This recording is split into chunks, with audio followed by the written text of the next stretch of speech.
की जय। वृंदावन बरसाना धाम की जय। महाप्रभु श्री हरिवंश चंद्र जी महाराज की जय। श्री यमुना रसरानी की जय। समस्त सहचरी वृंद की जय। जय जय श्री राधे श्याम। जय जय श्री राधे श्याम। जय जय श्री राधे श्याम। जय जय श्री हरिवंश। श्री हरिवंश।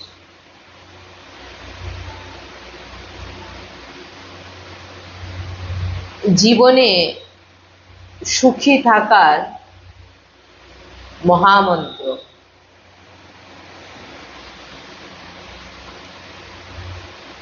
এই জগতে দুই ব্যক্তি সুখী থাকে। কে? যে বিরক্তি হন আর যে মুনি হন।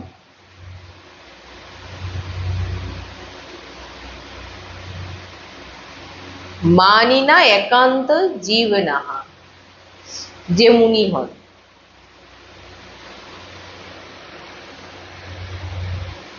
বিরক্ত হওয়া আর যে মুনি হন। এবারে প্রত্যেকের মধ্যেই এমন ভাব আছে যে এই দুইটি খুবই অসম্ভব আমাদের জীবনে। বিরক্তি মানে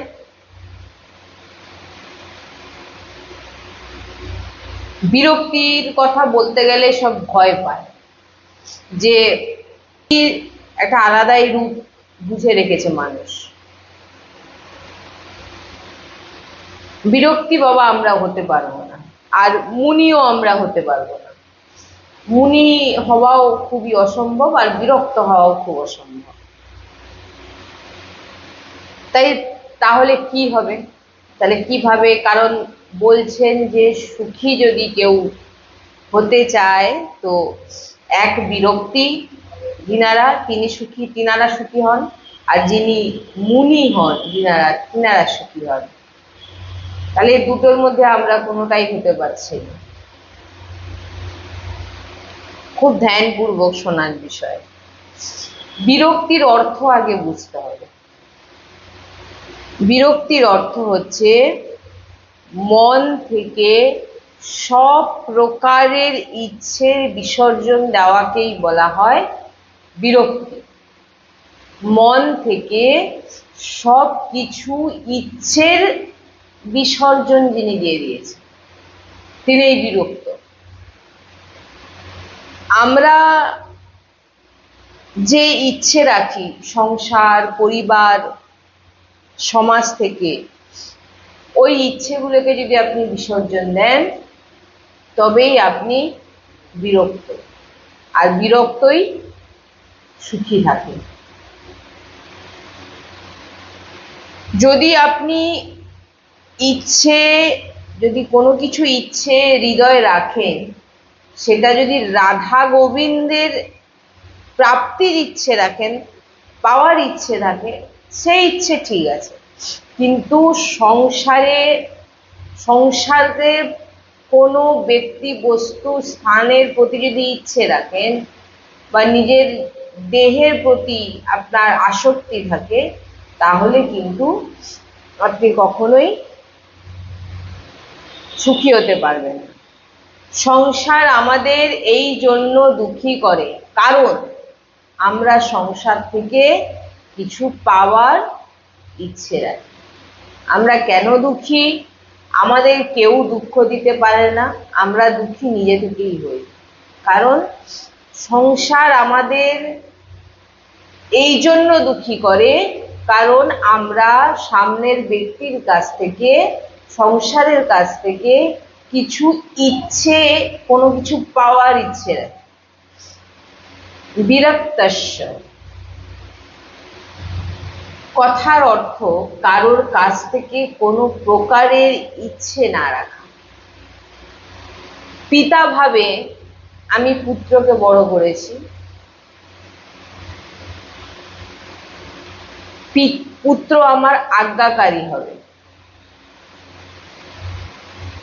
আর পুত্র আমার সেবা করবে। বড় হয়ে যখন পুত্র আজ্ঞা মানলো না, সেবা করলো না, এবারে আপনি কিন্তু দুঃখী হলেন। কেন না আপনি সংসারের কাছ থেকে কিছু পাওয়ার ইচ্ছে রেখেছেন। আমরা আমাদের ইচ্ছের ফলে কিন্তু দুঃখী হই, আমাদের দুঃখী কেউ করতে পারবে না। যদি আমরা সংসারের কাছে কিছু প্রাপ্তির ইচ্ছে রাখি, তখনই আমরা কিন্তু দুঃখী হব।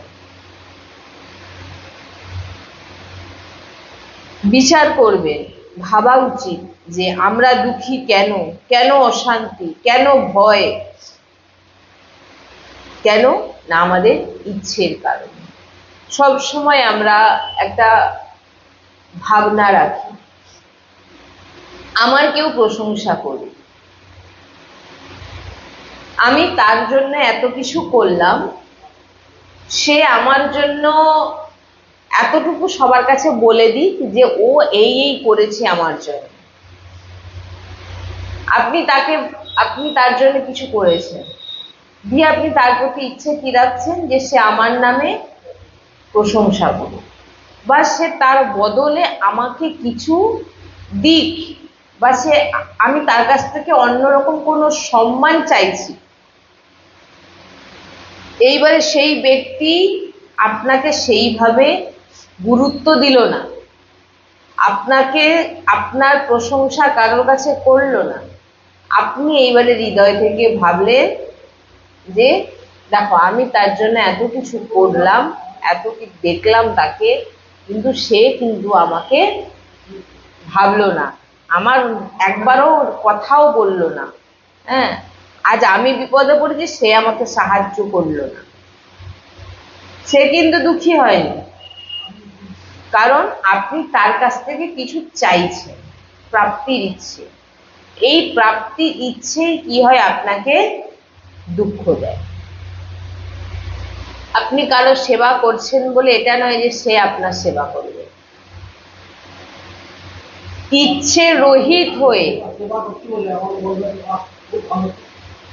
সেটাই, আপনার কেউ প্রশংসা করছে, আপনি তাতে খুশি হয়ে যাচ্ছেন, আপনার কেউ নিন্দা করছে, আপনি দুঃখী হয়ে যাচ্ছেন।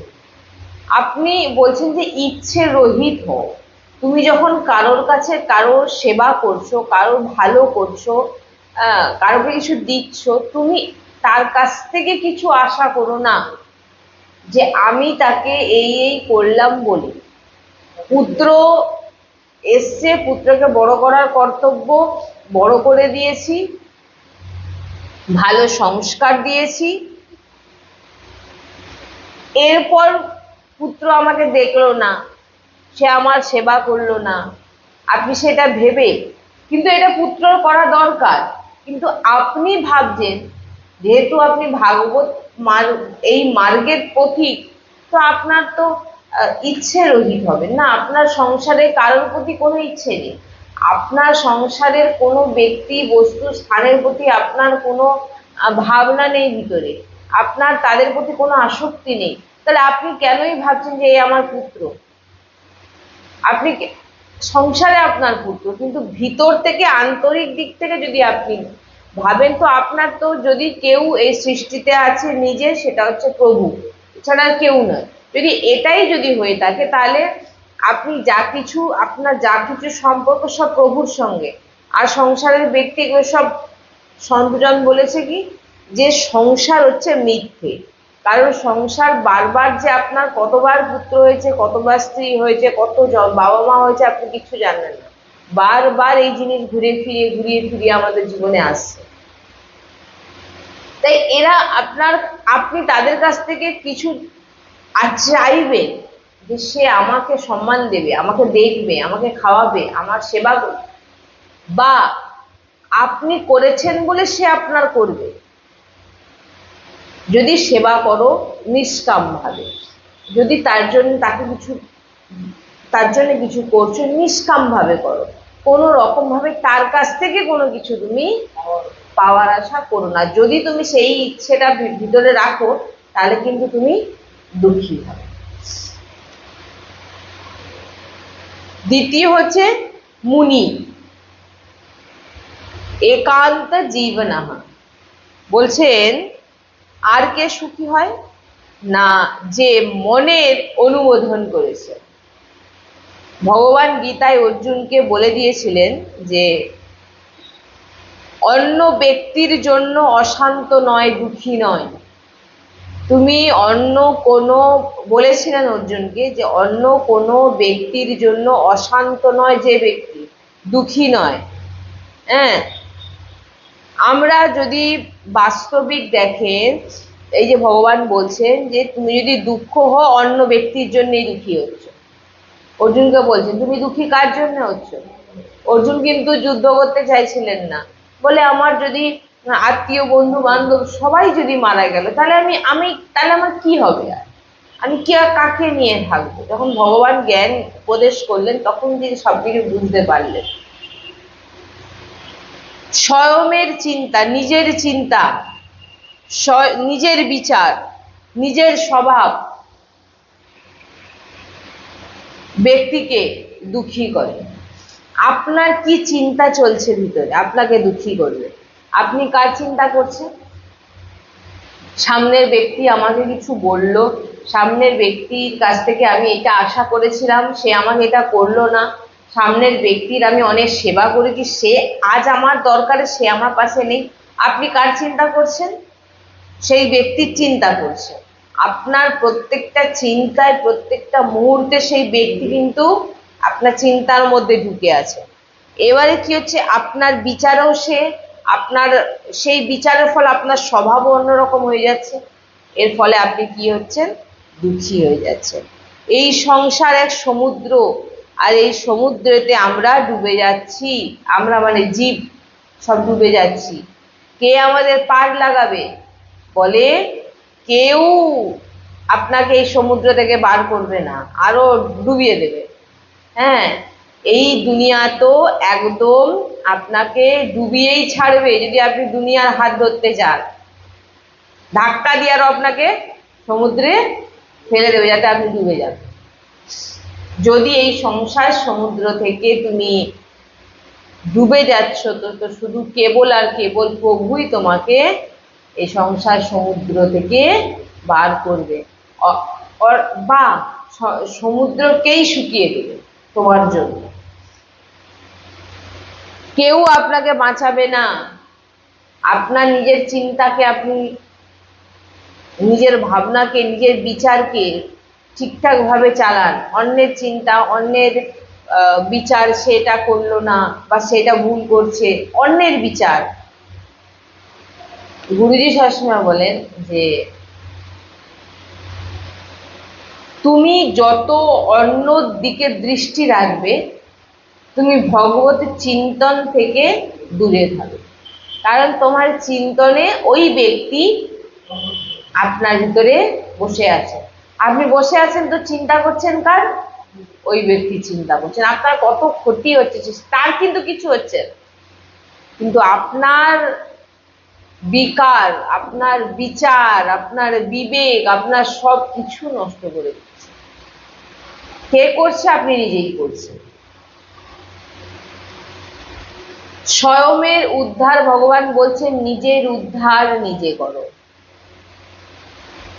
নিজের নৌকা নিজে পার লাগাও। ভগবান বলছেন, শ্রীকৃষ্ণ গীতায় বলছেন মনুষ্য নিজেই নিজের শত্রু। আপনি বলেন আমার অনেক শত্রুর পিছনে লেগে গেছে। কোনো শত্রু আপনার পিছনে লাগেনি, আপনি নিজেই শত্রু ছেড়েছেন নিজের জন্য। আপনি নিজেই শত্রু ছেড়েছেন নিজের জন্য। আপনার শত্রু কেউ নয়। আপনার তো দুদিন পর কেউ মনেই রাখবে না, তো আপনার শত্রু হবে কোথায়? আপনার শত্রু কেউ নয়, আপনি নিজেই নিজের জন্য শত্রু ছেড়ে রেখেছেন। কাম, ক্রোধ, লোভ, মোহ, আর খারাপ চিন্তা, এই সমস্ত কিছু করে আপনি নিজের পিছনে শত্রু, এটাই শত্রু আপনার। তাই সব সময় আমাদের ভিতরে এই জিনিসটা থাকা উচিত যে চিন্তা, একদম চিন্তা রহিত হয়ে যান। কারোর কাছ থেকে কোনো কিছু প্রাপ্তির ইচ্ছে ছেড়ে দিন, একেই বিরক্ত বলে। মুনি হয়ে যান, আপনি বৈরাগ্য নিয়ে নিন, কিন্তু আপনি নিয়ে নেবেন কিভাবে? আপনি নিজে থেকেই নেবেন। ত্যাগ নিজে থেকেই হয়, জোর করে হয় না। আপনি পরিবারে আছেন, কিন্তু পরিবারের থেকে পরিবারের থেকে দূরে, মানে আপনি পরিবারের সঙ্গে বসছেন, খাচ্ছেন, ঘুরছেন, সবকিছু করছেন, কিন্তু আপনি পরিবারে নেই। এর মানে রাখি, আপনার পুরোপুরি যে ভিতরের চিন্তন, সেটা কিন্তু সবসময় প্রভুর সঙ্গে। আপনার সঙ্গে যারা বসে আছে তারা হচ্ছে প্রভু। আপনি দেখছেন এইরকম ভাবনা যার ভিতর চলে আসবে, সে কখনো দুঃখী হবে না, তার চিন্তা কখনো খারাপ হবে না, আর সে সবসময় ভগবত চিন্তনেই থাকবে। যে এমন চিন্তা করছে, কি চিন্তা? আমার সামনে যারা বিরাজমান আমার ভগবান, আমার কর্তব্য তাদের সেবা করা, আমি সেবা করছি, এর বিপরীতে আমি তাদের কাছ থেকে কিছু চাইবো না। আর যদি কিছু আপনি ওদের কাছ থেকে চাইতে যান, তাহলে আপনার চিন্তনে সেই ওই একই ভাবনা বিকার আসবে, সে আমাকে দেখলো না, সে আমাকে খেতে দিল না, ও আমার সেবা করলো না, এই চিন্তা করবেন, ব্যাস আপনার শত্রু আপনাকে একদম শেষ করে দিচ্ছে। এই জন্য বলছেন সবার মধ্যে থাকো, আপনি নিজেই বৈরাগ্য, আপনি নিজেই নিজের উদ্ধার করতে পারবেন। কিভাবে? একদম সোজাভাবে। আমি যে পরিবারে আছি, পরিবারটি কার? আমার প্রভুর। পরিবারের মধ্যে যতজন আছেন এরা কারা? সব আমার প্রভু। সবার মধ্যে আমার ভগবান বিরাজমান, অতএব সবাই পূজনীয় আমার কাছে। হ্যাঁ, রূপে হয়তো কেউ আমার পুত্র, কেউ আমার মেয়ে, কেউ আমার স্ত্রী, কেউ আমার বাবা মা, এরকম আছে, কিন্তু সবাই আমার কাছে পূজনীয়। কারণ না, সবার মধ্যে আমার ভগবান বিরাজমান। না আমি কারোর নিন্দা করব, না কারোর কাছে কোনো কিছু প্রাপ্তির ইচ্ছে রাখবো, না আমি কারোকে সেবা করেছি বলে তার কাছ থেকে আমি সেবা পাবো, এমন ভাবনা রাখবো। যদি এইরকম ভাবনা রেখে থাকেন, এরকম চিন্তা যদি আপনার মধ্যে থাকে, তাহলে আপনি সংসারে থেকেও আপনি বৈরাগ্য, আপনি মুনি, আপনি সন্ত। আপনি সন্ত কাকে বলে?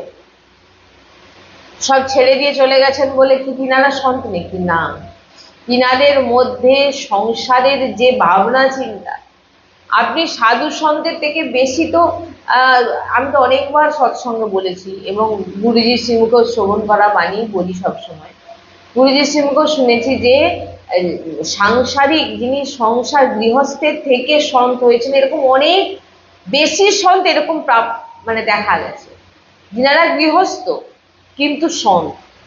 কি কি আছে ওনাদের মধ্যে?